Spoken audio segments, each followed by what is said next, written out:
Hey, what's going on, everybody? This is Noble, and today I'm going to be sharing with you my Magnet Warrior deck profile. So I'm actually really excited to share this one in particular with you guys because I really love the Magnet Warriors growing up. I was a huge fan of Valkyrion the Magnet Warrior until he kind of just became irrelevant, but they got a lot of support. They're consistent. They have a really cool, awesome boss monster, and Imperium Magnum, the superconductive battle bot, and it can really give your opponent a hard time. So without further ado, let's get right into it. Real fast, I do want to mention at time of recording, I am 14 subscribers away from 200. So as soon as we get to 200, I'm going to be doing the giveaway. So tell your mom, tell your friends, tell everybody. If you want to keep up with the giveaway, as soon as we hit 200, we're doing that. You can follow me on Instagram at NobleChaos72 for more information on that. I'm hoping by Monday. Just really depends on how fast it happens, but definitely look forward to that. So to start off, we are playing 3 Valkyrion the Magnet Warrior. I bet you didn't see that one coming. So Valkyrion the Magnet Warrior is cool. So what he does, he has 3,500 attack, 3,850 defense, very weird defense. But he can't be normal summon or set, must first be special summon from your hand by triggering an Alpha, Beta, and Gamma, the Magnet Warrior, from your hand and or side of the field. If you tribute this card, you can target a Alpha, Beta, and Gamma in your graveyard and special summon them. So he's cool for those effects. I'm not actually playing the vanillas in this build, and I'll explain why in a minute. But you can play them and use them for that, but mostly we're going to be using him to get out our Imperium Magnum. So next up, I'm playing 3 Berserkion, the Electromagnet Warrior. So he is cool. You could honestly make a deck just around him, and it would be a pretty good deck. But I really, Imperium Magnum's awesome, so I wouldn't go into him. But Berserkion's neat. What he does is can't be normal summon or set, must first be special summon from your hand by banishing an Alpha, Beta, and Gamma, the Electromagnet Warrior, from your hand, graveyard, or face-up monster zone. You can banish 1 level 4 or lower Magnet Warrior monster from your graveyard, which you will usually have plenty, so that won't be a big deal.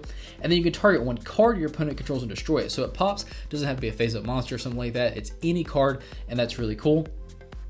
If this card is destroyed by battle, or if this card's owner possession is destroyed by an opponent's card effect, you can target 1 each of your Alpha, Beta, and Gamma, the Electromagnet Warriors, and special summon them. So he has a big body, he has a good popping effect, and he has a great floating effect of getting 3 bodies back out in the field, and that's really cool, and honestly, he's great. You could make a deck around him.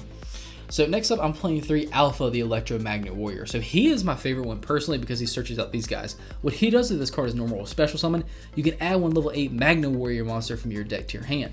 These 2. Once per turn during your opponent's turn, you can tribute this card, special summon 1 level 4 Magnet Warrior monster from your deck. This is a quick effect. So the other 2 Electromagnet Warriors also share that ability, but you can't swap out for the other Electromagnet Warriors. It has to be a Magnet Warrior, and I do have a target for that. Now, if you were playing the vanillas, you could target those and swap them out. And that's really cool because it protects your guys from being destroyed or used as something, and then he gets another body out the field, and it's a quick effect, and that's a really neat.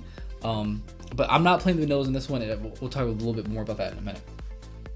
So the next up, I'm playing 2 Beta, the Electromagnet Warrior. He's cool. I like him a lot. What he does is, if this card is normal or special summon, you can add 1 level 4 or lower Magnet Warrior monster from your deck to your hand, except another copy of this card.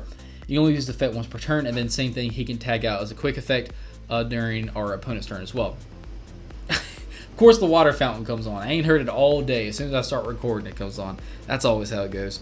Ignore that, please. So next up, we're playing 3 Gamma, the Electromagnet Warrior. Gamma's cool. He's not quite as good. If you wanted to play some vanillas, you could bump him down to 2. Honestly, it wouldn't hurt you too much. But what he does is, if this card is normal special summon, you can special summon 1 level 4 lower Magnet Warrior monster from your hand, except another copy of this card. You only use this effect of Gamma, the Electromagnet Warrior once per turn. During your opponent's turn, same thing, you can tag out as a quick effect for a Magnet Warrior. So that's cool. You could bump him down, like I said, but for the Magnet Warrior target, I'm playing 3 Delta the Magnet Warrior. Now, you can swap out for him. He will be your target if you're doing this build. If you want to do the vanillas, that's fine as well. What he does, if the card is normal or special summoned, you can send 1 level 4 or lower Magnet Warrior monster from your deck to the graveyard. So that's really cool. As a Foolish Burial on summon, that's cool. If this card is sent to the graveyard, you can banish 3 level 4 lower Magnet Warrior monsters from your graveyard, except another copy of this card. Special summon 1 Valkyrion the Magnet Warrior from your hand or deck, ignoring its summoning condition. You can only use each effect of Delta the Magnet Warrior once per turn. So that is cool, a cool floating effect to be able to get out a boss monster. You won't use that a ton, but there are circumstances where you could use it. I'm playing 1 Block Dragon because this is a raw deck, so why the heck not? 2 Doki Doki because basically same reason. Doki Doki is really good. In this deck, you can discard 1 rock monster, special summon from your deck. 1 rock monster that has the same original attribute and level as that monster, and face up attack position or face down defense position. You only use this effect of Doki Doki once per turn. And I really like that, just being able to summon it face down defense position if you wanted to. But this is a really great card. And then I'm running 3 Ash just because we are not trying to, have to deal with what our opponent is trying to do as well. So if you wanted to run the vanillas, you could get rid of a Doki Doki if you wanted to, and a Gamma, and then I'll get to another card in a little bit that you could also run as well. I think 2 Doki Dokis help out, but you could get away with 1, so that's fine. I'm definitely not knocking anyone who wants to run the vanilla monsters. Personally, I just didn't because I kept drawing them on my first hand like over and over and over again when I didn't need them at that particular time. So I just got rid of them. But they do help out for extra target for tag outs, and if you're wanting to get Valkyrian out a little bit more, that would help as well. But that's it for the monsters. Let's get on into the spells. So we're first off playing 3 Call by the Grave. Just because we don't want to get Ash. We're doing a lot of searching. This deck does a lot of searching. So 1 might not be too bad, but you're always going to hit that one that just sucks. So you don't want to have to deal with that, altogether. Next up, I'm playing 3 Fusion Recycling Plan. Now, before you run down the comments and start saying why are you running 3? So let me explain. Because every time I have played this card and my opponent finds out what it does and what all it's allowing me to do, immediately they're trying to get rid of it. I've actually gone through all 3 before in a duel. It was crazy. So what it does is the field spell once per turn, you can discard 1 card, add a polymerization from your deck to your, or graveyard to your hand. That's really cool. It really helps out with the consistency of getting polymerizations back in your hand. During the end phase, you can target 1 monster in your graveyard that was used as a fusion material for a fusion summon this turn, add it to your hand. So you can get out Imperium Magnum and then basically get next turn, get one of the cards like Berserkion or Valkyrion, because it takes Berserkion and Valkyrion to make them.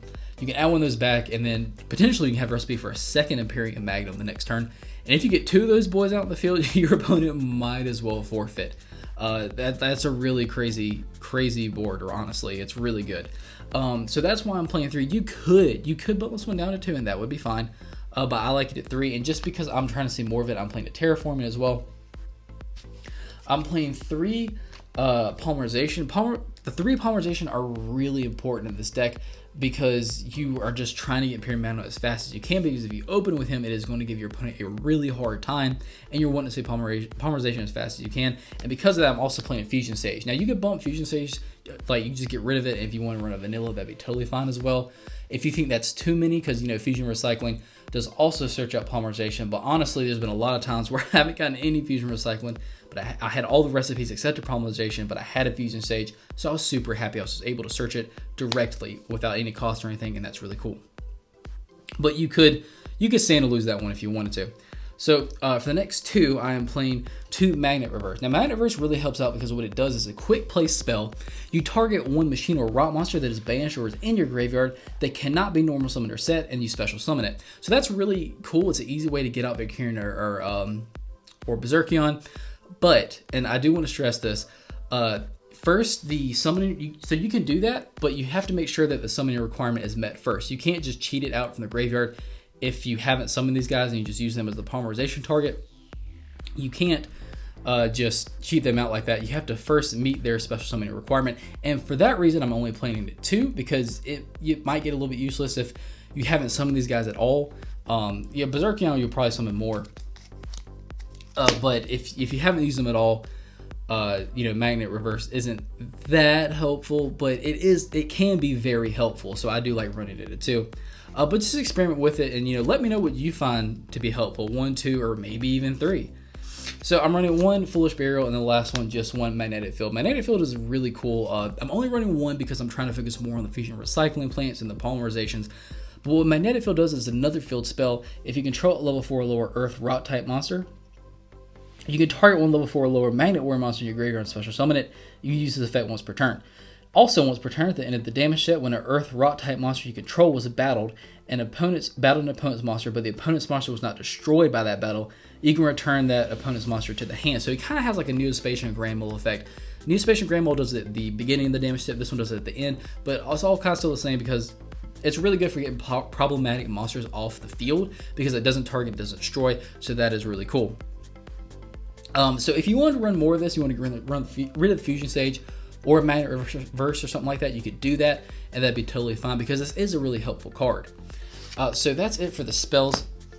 I'm only playing 2 traps. I'm just playing 2 infinite permanents because it's really versatile and it's really helpful. If you want to run like Solemn Strike, Warning, or Judgment, because I know this definitely still have a price tag, that's totally fine as well.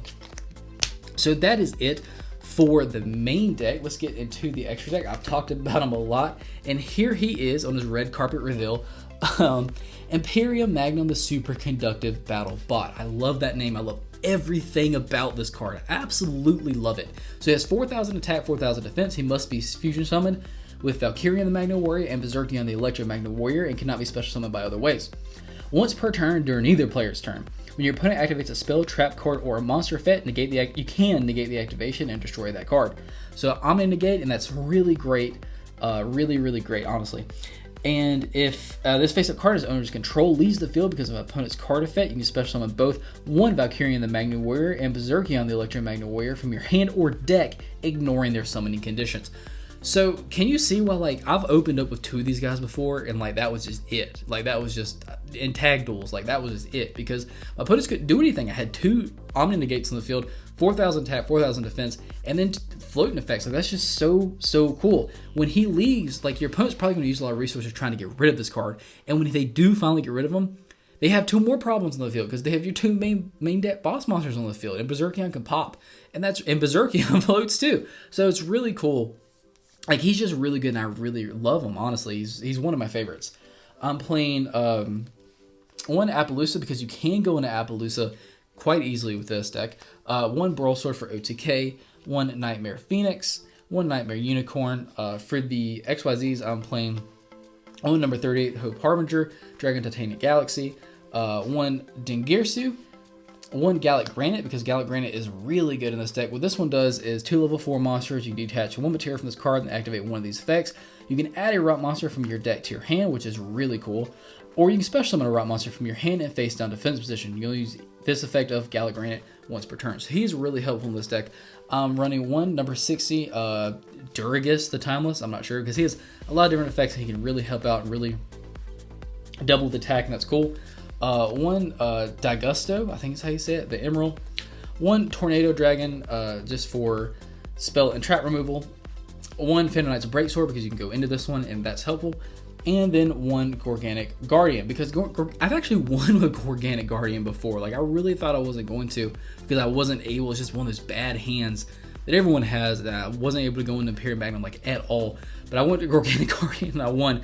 It's 2 level 3 rock type monsters once per turn. During either player's turn, you can detach a material from this card, then target one face-up monster your opponent controls. Its attack becomes 0, and if it does, its effects are negated. So it's a walking lost win, basically, is what it is. And these effects last to the end of this turn. Once per turn, you can target one monster on the field, 0 attack, and destroy it. And that's really good. Like my opponent was, obviously upset because they lost to a level 3 Exceed monster.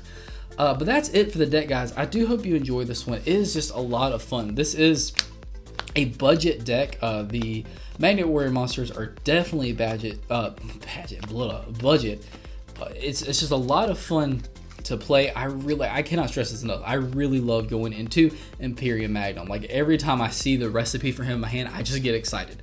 I love playing with them. I love getting them out in the field. I love seeing my opponent's reaction to this really problematic boss monster. Let me know down in the comments below, what is your favorite rock type deck? Definitely, with the Adamance pairs out now, they're definitely more competitive than this, but this is still a lot of fun to play. I love to hear your guys' thoughts. While you're here, you might also subscribe, hit the bell so you become a part of the notification team to get notifications for deck profiles just like this one, and give us a thumbs up if you liked it. And as always, I will see you in the next video.